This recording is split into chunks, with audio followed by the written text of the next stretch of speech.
एक कमरे की झोपड़ी वाली बहू को मिला 6 फ्लोर का यूनिक ससुराल। एक छोटा सा एक कमरे का घर होता है। बारिश में छत टपक रही होती है। बरसात की बूंदें टप टप टप आवाज कर रही हैं। कमरे में एक लोहे की पुरानी चारपाई, कोने में एक टूटा चूल्हा और पास में लकड़ी की अलमारी रखी होती है। राधा चूल्हे पर रोटियां सेक रही होती है। उसकी माँ बिस्तर पर खांस रही थी। राधा, चूल्हे में बहुत धुआं हो रहा है, इसे थोड़ा कम कर वरना मेरी सांस बिगड़ जाएगी। अरे माँ, अभी कर रही हूँ, आप बस लेटी रहिए। काश ये एक कमरे के बदले मेरे पास और कमरे होते तो माँ की हालत ऐसे न बिगड़ती। छत से टपकते पानी को रोकने के लिए राधा पहले पुराने बर्तन और कटोरी रखती है। हे भगवान, कब तक ऐसे ही जिएंगे? न ठीक से छत है, न ढंग का खाना। इतना कहते ही माँ को और तेज खांसी आने लगती है। राधा घबराकर उनके पास दौड़ती है। माँ, पानी पीजिए। आप डॉक्टर को क्यों नहीं दिखा लेती? डॉक्टर की फीस कहाँ से आएगी बेटी? तेरे पापा मजदूरी करके बस इतना ही कमा पाते हैं जितने में ये घर चलता है। बस तू अपना ख्याल रख। ये सुनकर राधा की आंखें भर आती हैं। अगली सुबह बारिश रुक जाती है। झोपड़ी के बाहर कीचड़ हो जाता है। राधा कपड़े निचोड़ कर सुखाने के लिए टांग रही होती है। पास से 2 पड़ोसनें गुजरती हैं और बातें बनाने लगती हैं। देखो तो कितनी सुंदर लड़की है, चेहरा तो राजकुमारी जैसा, लेकिन घर देखो बस एक कमरा ही है। पता नहीं कैसे काम चलता है। हाँ, और ऊपर से माँ बीमार। ऐसे में कौन लड़का शादी करेगा इससे? दहेज तो देना तो दूर, इसके पास तो विदाई पर देने की एक फूटी कौड़ी तक नहीं होगी। राधा सब सुन लेती है। उसके चेहरे पर मायूसी छा जाती है। वो कपड़े पटक कर अंदर चली जाती है। राधा कमरे के कोने में बैठी होती है। बेटी तो उदास क्यों है? माँ, पड़ोस की औरतें कह रही थी कि मेरी शादी कभी नहीं होगी क्योंकि हमारे पास विदाई पर देने को कुछ नहीं है। लोगों का काम तो बातें करना है राधा, मगर याद रख, तेरी किस्मत, तेरी मेहनत और तेरे सपनों में लिखी जाएगी, किसी के तानों से नहीं। हाँ माँ, एक दिन मैं ऐसा घर बनाऊंगी जिसमें न छत टपकेगी न धुआं होगा। हमारा एक बड़ा घर होगा। माँ मुस्कुराती है लेकिन आंखें भर आती हैं। रात का समय होता है। बाहर बारिश फिर से शुरू हो जाती है। झोपड़ी में अंधेरा है। बस एक दिया जल रहा होता है। राधा खिड़की से बाहर झांक रही थी। दूर अमीरों के बड़े बड़े घर दिख रहे थे, जहां बड़ी बड़ी हवेलियों के लोग मजे कर रहे थे। हे भगवान, क्या मैं कभी उन हवेलियों जैसा घर देख पाऊंगी? क्या मेरी भी शादी ऐसे घर में होगी जहां माँ को कभी तकलीफ ही ना हो और मैं अपने सपनों को पूरा कर सकूं? राधा अपनी माँ के लिए दवा बना रही थी। तभी उसके घर के एक चमचमाती कार रुकती है। ड्राइवर दरवाजा खोलता है और एक स्टाइलिश लड़की नेहा गाड़ी से उतरती है। उसने महंगे कपड़े पहने हुए थे और हाथ में गिफ्ट बैग और शादी का कार्ड होता है। नेहा धीरे धीरे झोपड़ी की ओर बढ़ती है। दरवाजे पर खड़े होकर चौंक जाती है। ये तो वही घर है जहां मैं बचपन में खेला करती थी, लेकिन अभी इतनी करीबी। राधा दरवाजा खोलती है और सामने अपनी बचपन की सहेली को देखती है। दोनों की आंखें चमक उठती हैं। अरे नेहा, तू? हाँ राधा, कितने साल बाद मिल रही है। दोनों गले मिलती हैं। तभी अंदर से राधा के पापा बाहर आते हैं। उनके कपड़े थोड़े फटे हुए होते हैं। वो नेहा को देखते हैं और हैरान रह जाते हैं। अरे बेटा, तू नेहा है ना? जब तू इतनी सी थी तभी देखा था। तुझे आज इतने सालों के बाद देख रहा हूँ। हाँ अंकल जी, मैं भी आप लोगों को कितने साल बाद देख रही हूँ। बहुत अच्छा लग रहा है। माँ भी खांसते हुए बाहर आती है। नेहा दौड़कर उनके पैर छू लेती है। माँ की आंखों में आंसू भर आते हैं। नेहा गिफ्ट बैग और कार्ड निकालकर राधा के पापा को देती है। फिर वो उसे लेकर घर के अंदर जाते हैं। अंकल जी, आंटी जी, मैं बताने आई थी कि मेरी शादी है। अरे वाह बेटा, बहुत बहुत मुबारक हो। सच में अब तेरी शादी की उम्र हो गई थी। भगवान तुझे खूब खुश रखे। हम भी अब राधा के लिए कोई अच्छा लड़का ढूंढेंगे। हाँ अंकल, आप बिल्कुल सही कह रहे हैं। राधा को तो बहुत अच्छा जीवन मिलना चाहिए।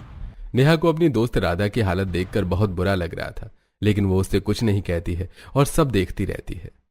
अंकल आंटी, मैं आप लोगों को शादी का कार्ड देने आई हूँ। आप लोग जरूर मेरी शादी में आना। और राधा, तू मेरे साथ अभी जाएगी? हाँ बेटा, हम जरूर आएंगे, लेकिन हमारी राधा अभी जाकर क्या करेगी? वो तो हमारे साथ ही आ जाएगी। वैसे भी हम गरीब लोग हैं। ऐसे बड़े घरों की शादी में जाना हमारे लिए ठीक नहीं लगता। राधा सिर झुका लेती है। उसकी आंखें भर आती हैं। नेहा उसकी हालत देखकर चुप नहीं रह पाती। नहीं अंकल, ऐसा मत कहिए। ये तो मैं चाहती हूँ कि राधा अभी से मेरे साथ रहे। ये मेरी सबसे प्यारी सहेली है। बचपन में हम कितने सपने साथ देखे थे। अब मेरी शादी का हर पल इसके बिना अधूरा होगा। माँ पापा एक दूसरे की ओर देखते हैं और राधा की ओर देखकर सिर हिलाते हैं। ठीक है बेटा, अगर तू कह रही है तो राधा तेरे साथ जाएगी। आंटी जी, राधा मेरी बहन जैसी है, आप परेशान मत होइए, मैं इसे जैसे लेकर जा रही हूँ वैसे ही छोड़कर जाऊंगी। राधा के मम्मी पापा मुस्कुराते हैं और राधा अपने कपड़े पैक कर लेती है। नेहा राधा का हाथ पकड़कर उसे अपने साथ ले जाती है। राधा नेहा का बड़ा घर देखकर बहुत खुश होती है। मेहंदी का फंक्शन होता है, घर रोशनी से सजा हुआ था, रिश्तेदार हंसी ठिठोली कर रहे थे, डीजे बज रहा था। नेहा राधा को नए कपड़े दिलवाती है, एक खूबसूरत हरा लहंगा और मैचिंग ज्वेलरी। राधा, तू मेरी सबसे प्यारी दोस्त है, आज मेरी मेहंदी है और तू ऐसे पुराने कपड़ों में नहीं आ सकती। ये ले, ये कपड़े तेरे लिए।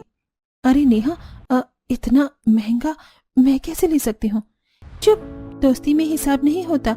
अब तो मेरी स्टार बनेगी इस फंक्शन की। राधा सजकर आती है, सारे मेहमान हैरान रह जाते हैं। वो बेहद सुंदर लग रही थी। डीजे पर डांस शुरू होता है, राधा भी झिझकते हुए डांस करने लगती है। तभी आरव, नेहा का बेस्ट फ्रेंड, वहीं फंक्शन में होता है। वो राधा को डांस करते हुए देखता है और उसकी नजरें राधा पर ही टिक जाती हैं और उसे देखकर मुस्कुराने लगता है। भाई देख, कितनी खूबसूरत है ये लड़की, कितना प्यारा डांस कर रही है। आरव आगे बढ़कर राधा के साथ डांस करने लगता है। राधा पहले झिझकती है लेकिन फिर खुलकर नाचने लगती है। चारों तरफ तालियां बजती हैं। आरव और राधा एक दूसरे को देखते हैं। अब जैसे तैसे नेहा की शादी पूरी हो जाती है। विदाई का भावुक टाइम होता है। इसी बीच आरव नेहा से धीरे से पूछता है, नेहा, एक बात पूछनी थी, वो जो तेरे साथ डांस कर रही थी वो कौन है? वो मेरी बचपन की सहेली है राधा, थोड़ा लोअर फैमिली से है, लेकिन सच्चाई बताऊं तो तुझे ढूंढने से भी इतनी अच्छी लड़की कहीं नहीं मिलेगी। यार वो बहुत अलग लगी मुझे, दिल को छू गई। लेकिन आरव, राधा को झूठ से नफरत है। अगर तू उसके पास गया तो सच्चाई से जानना, वरना वो तुझे कभी भी एक्सेप्ट नहीं करेगी। आरव सिर हिलाता है। नेहा उसे राधा का एड्रेस दे देती है। अगले दिन आरव राधा के गांव जाता है। अपनी महंगी कार में बैठा होता है। दूर से राधा को देखता है, वो सब्जी खरीद रही थी। भैया, ये टमाटर 60 रुपए किलो। अरे हम गरीब लोग हैं, थोड़ा तो कम कर दो। बहन जी, हमें भी अपने बच्चों को खिलाना है, वही मजबूरी है। आरव गाड़ी से उतरता है, मुस्कुराते हुए सब्जी वाले को पैसे देता है। भैया, कितने में ये मांग रही हैं? उतने में दे दीजिए। राधा गुस्से से आरव को घूरती है। मुझे किसी का एहसान नहीं चाहिए, मैं खुद खरीद सकती हूँ ये सब। ऐसा नहीं, दोस्ती समझिए। वैसे आपका नाम क्या है? राधा। राधा नाम भी उतना ही खूबसूरत है जितनी आप है। राधा शर्मा कर चुप हो जाती है और वहां से चली जाती है। गांव के कुएं के पास औरतों की भीड़ होती है। सब अपने अपने घड़े और बाल्टियां भरने के लिए खड़ी थी। राधा अपनी मटकी लेकर आती है। वो रस्सी डालकर पानी खींचने लगती है। कई बार कोशिश के बाद पानी ऊपर खींच लेती है, लेकिन घड़ा भारी होने की वजह से उसके हाथ कांप जाते हैं। तभी पीछे से एक हाथ उसकी रस्सी पकड़ लेता है। राधा पलटकर देखती है तो आरव खड़ा होता है। अगर इजाजत हो तो मदद कर दो। नहीं, मैं कर लूंगी, आदत है मुझे। आदत है तो क्या हुआ, कभी कभी आदतें भी आराम मांग लेती हैं। वो रस्सी खींचकर घड़ा ऊपर निकाल देता है। राधा बस चुपचाप देखती रह जाती है। लीजिए, वैसे पानी तो साफ है, पर आपकी जैसे मेहनती लड़की के लिए यह भी शायद थोड़ा कम पड़ता हो। आप भी बहुत बातें बनाते हैं। बातें नहीं, सच कह रहा हूं। राधा नजरें झुका लेती है और उसके होठों पर अनकही सी मुस्कान आ जाती है। एक दिन दोनों गांव के बाहर खेत में बड़े पेड़ के नीचे बैठे हैं। हवा चल रही थी। आरव हिम्मत करके बोलता है, राधा, मुझे तुम बहुत पसंद हो, मैं तुमसे शादी करना चाहता हूं। राधा चौंक जाती है। क्या? ये तुम क्या कह रहे हो? तुम्हारी दुनिया अलग है, तुम्हारे पास बंगले, कारें हैं, और मैं तो बस एक कमरे की झोपड़ी में रहती हूँ। मुझे समाज से मतलब नहीं है, मुझे तुम पसंद हो, तुम्हारी सादगी, तुम्हारी ईमानदारी, मैं तुम्हें ही अपनी जिंदगी बनाना चाहता हूँ। राधा कुछ पल चुप रहती है, फिर, तुम भी मुझे अच्छी लगती हो, अगर सच में यही चाहते हो तो आप मेरी मम्मी पापा से बात करो। आरव के घर से राधा के घर रिश्ता आता है।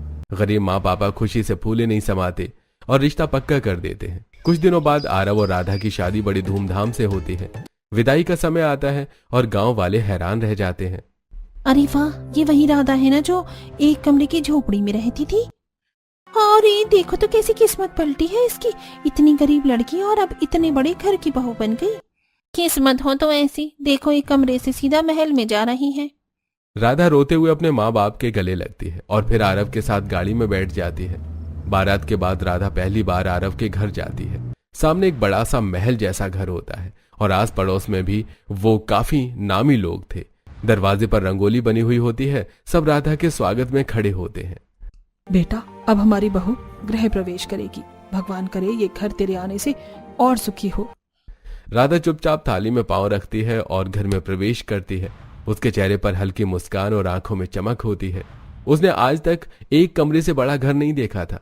जैसे ही गृह प्रवेश पूरा होता है, राधा घर देखकर बहुत खुश होती है। अरे वाह, कितना बड़ा घर है। देखा, इसे कुछ किए भी नहीं इतना बड़ा घर फ्री में मिल गया। हाँ, पता नहीं मेरे भाई को इसमें क्या पसंद आ गया। सुंदर तो शहर में और भी लड़कियां हैं। राधा ये सब सुन लेती है पर कुछ कहती नहीं, बस आंखें झुकाकर चुप रहती है। राधा अपने कमरे में जाती है और चारों तरफ देखकर दंग रह जाती है। वाह, इतना बड़ा घर, इतने सारे कमरे हैं, मैंने तो कभी सोचा भी नहीं था। अगले दिन राधा रसोई में जाती है। वो बहुत मेहनत से खाना बनाती है। पूड़ी, आलू की सब्जी, खीर और पकौड़े, और सब लोग डाइनिंग टेबल पर बैठे होते हैं। राधा सबको खाना परोसती है। सभी लोग उसकी तारीफ करते हैं। बेटा, बहुत स्वादिष्ट खाना बनाया है। सच में राधा, आज तो मजा आ गया। अरे, इतना कुछ तो हम भी बना लेते हैं, इसमें कौन सी बड़ी कला दिखा दी। हाँ, मुझे तो खीर थोड़ी ज्यादा मीठी लगी। सब इसकी इतनी तारीफ कर रहे हैं जैसे कोई शाही बावर्ची हो। राधा चुपचाप सबकी बातें सुनती है। अगली बार और अच्छा बनाऊंगी। कुछ समय बाद सास बाहर पौधों को पानी दे रही होती है। तभी बाहर खड़े पड़ोसी कहते हैं, अरे ओ यूनिक घर वाली बहन जी, आजकल तुम्हारे इस यूनिक वाले घर के क्या हालचाल हैं। बिल्कुल अलग ही घर है तुम्हारे पास बहन। हाँ, हमारा वो घर थोड़ा अलग है। तभी पड़ोसन वहां से चली जाती है और ये बात राधा सुन लेती है। माँ जी, अब बार बार यूनिक घर क्यों कह रही थी? और पड़ोसी रिश्तेदार भी आप सबको इसी नाम से बुलाते हैं, पर ये तो नॉर्मल है। बेटा, धीरे धीरे सब समझ जाएगी। हर चीज का समय होता है, तुझे पता चल जाएगा। राधा थोड़ा हैरान हो जाती है लेकिन कुछ पूछती नहीं। पूरे परिवार ने तय किया कि इन गर्मियों की छुट्टी में सब लोग यूनिक घर में चलेंगे। राधा के लिए ये सब नया और रोमांचक होता है। और फिर वो दिन आ जाता है जिस दिन गाड़ियां लंबा ट्रैवल करती हुई एक जगह पहुंचती हैं। चारों तरफ हरियाली, बीच में एक बड़ी नदी होती है। उसके बीचों बीच एक टापू होता है। वहां से आगे सड़क खत्म हो जाती है। अब गाड़ियां यहीं रुकेंगी। असली घर तक नाव से जाना होगा। नाव से? मतलब हमारा घर कहाँ है? बस थोड़ा सब्र करो, अभी देखोगी तो हैरान रह जाओगी। परिवार नाव में बैठता है। धीरे धीरे पानी के बीच से नाव बढ़ती है। पानी के बीच एक विशाल टापू पर 6 मंजिला महल जैसा घर दिखता है। चारों ओर हरे भरे पेड़, सफेद संगमरमर की दीवारें, एक बड़ा सा स्विमिंग पूल और घर के पीछे से सूरज की किरणें चमक रही थी। राधा की आंखें हैरानी से बड़ी हो गईं, होठों पर धीमी सी मुस्कान। हे भगवान, इतना बड़ा और सुंदर घर मैंने सपनों में भी नहीं सोचा था। देखो तो जरा, आंखें कैसे फटी की फटी रह गई। एक कमरे के सिवाय आज तक इन्होंने कुछ ऐसा देखा ही नहीं होगा, यही लगता है। चुप कर तू राधा बेटा, यही है हमारा घर, असली यूनिक घर, वो भी 6 मंजिला। राधा की आंखें चौंधिया जाती हैं। सामने समंदर की लहरों के बीच एक बड़ी टापू पर खड़ा शानदार 6 मंजिला बड़ा आलीशान घर, नीली हरी लाइट से सजा हुआ। चारों ओर पेड़ पौधे और रंग बिरंगे फूल और समंदर की ठंडी हवा चेहरे पर पड़ती है। वाह, मैं तो सोच रही थी हमारा घर नॉर्मल है, ये तो सपनों से भी ज्यादा सुंदर है। इतने बड़े घर में रहूंगी मैं। उनकी सास मुस्कुराकर उनके पास आती है। देख बेटा, यही वजह है कि सब लोग हमें यूनिक घर वाले कहते हैं। यही हमारा असली और खास घर है। सास राधा का हाथ पकड़कर उसे घर के अंदर ले जाती है। चल बेटा, तुझे पूरा घर दिखाती हूँ। पहली मंजिल पर हमारा मेहमान खाना, दूसरी पर बड़ा ड्राइंग हॉल, तीसरी पर रसोई और डाइनिंग, और ऊपर की मंजिल पर बच्चों और खेलने का पूरा एरिया है। हर मंजिल पर लिफ्ट भी लगी हुई है। राधा सब कुछ देख देख कर हैरान रह जाती है। मम्मी जी, ये घर तो किसी सपनों के महल जैसा है। ये तो सच में यूनिक घर है।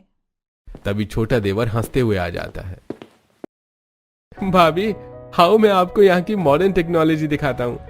देखो, ये बटन दबाओगी तो सारे पर्दे अपने आप खुल जाएंगे, और ये बटन दबाओगी तो पूरा हॉल रोशनी से चमक उठेगा। यहाँ तक कि हमारी किचन में भी रोबोटिक मशीनें हैं। बस बोलो और खाना तैयार हो जाएगा। राधा आश्चर्य से सब कुछ देखती रहती है।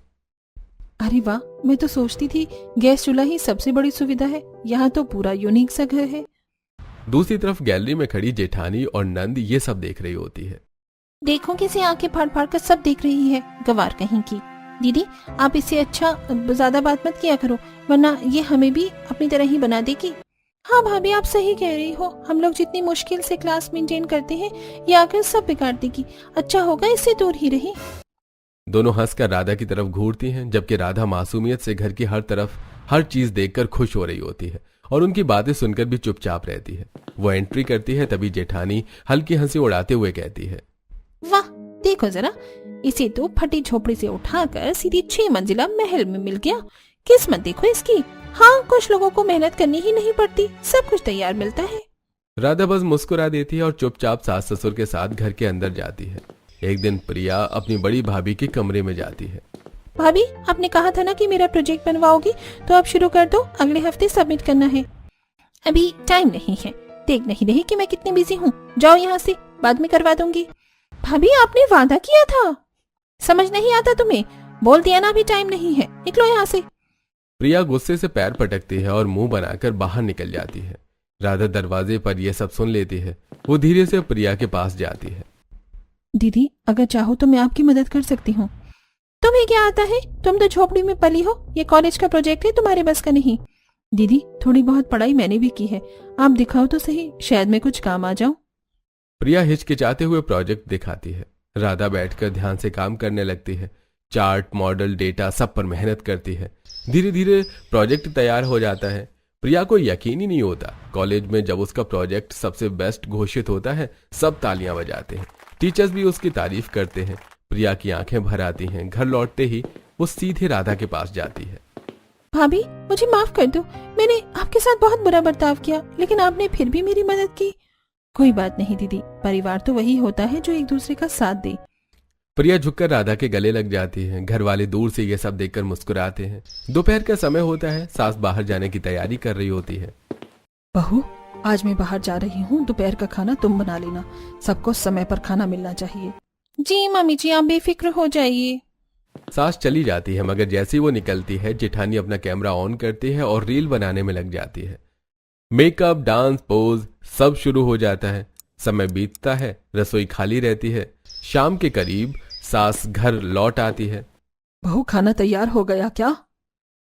जेठानी चौंक जाती है। अरे मैं तो भूल ही गई मामी जी, आपने कहा था कि खाना बनाना है।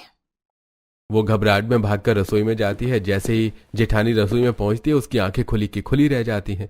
सारा खाना सलीके से तैयार पड़ा है। गर्मा गर्म दाल, सुगंधित चावल, कुरकुरी सब्जी, सलाद और रोटियां ढकी हुई थाली में रखी हैं। ये सब किसने बना दिया? तभी पीछे से धीमी आवाज आती है।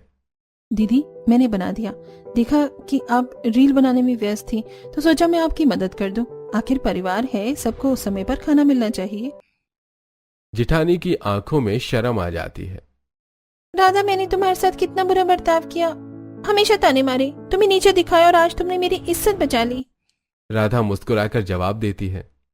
दीदी परिवार में छोटी बड़ी बातें तो होती ही रहती हैं, माफी की जरूरत नहीं है। जेठानी राधा को गले से लगा लेती है। सास ये नजारा देखकर बहुत खुश होती है। फिर राधा अपने यूनिक ससुराल में बहुत खुश रहती है। 6 फ्लोर पर एक हरा भरा गार्डन, रंग बिरंगे फूल, हल्की हल्की हवा, बीच में गोल टेबल पर चाय के कप रखे हुए हैं। पूरा परिवार बैठा होता है। सास, ससुर, जेठ, जेठानी, नंद, देवर सब अपनी अपनी कुर्सियों पर। राधा भी सास के बगल में बैठी होती है।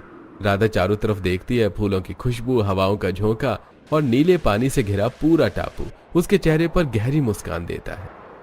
अब समझ आया मुझे लोग क्यों कहते हैं इस घर को यूनिक घर। ये सिर्फ इसलिए खास नहीं है कि ये टापू पर है, बल्कि इसीलिए भी कि इसका डिजाइन इतना अद्भुत है कि चाहे कोई लाख कोशिश कर ले ऐसा घर बन ही नहीं सकता। हर फ्लोर पर कुछ न कुछ नया है। पहली मंजिल पर मेहमान खाने का, दूसरी मंजिल पर ड्राइंग हॉल की शान, तीसरी मंजिल पर आधुनिक रसोई, चौथी मंजिल पर खेलने का एरिया, पांचवी मंजिल पर लाइब्रेरी और संगीत का कमरा और छठी मंजिल पर ये सुंदर गार्डन जहाँ से पूरा टापू और समुद्र दिखता है। ये सचमुच किसी स्वर्ग से कम नहीं है। ससुर राधा की बातें सुनकर खुश होकर उसकी तरफ देखते हैं। बिल्कुल सही कहा तुमने बेटा, लगता है अब इस घर का असली मतलब पता चला है। सिर्फ तुम्हारी वजह से। हाँ, हम तो बस इनकी शान देखते थे, पर तुमने तो इनकी असली खूबसूरती पहचान ली। राधा चाय का घूंट लेती है और कहती है, घर बड़ा हो या छोटा हो, असली खूबसूरती तो उसमें रहने वाले लोगों के प्यार से बनती है। और अब जब मैंने आप सबका साथ पा लिया है, तो ये घर मेरे लिए सबसे प्यारी जगह है।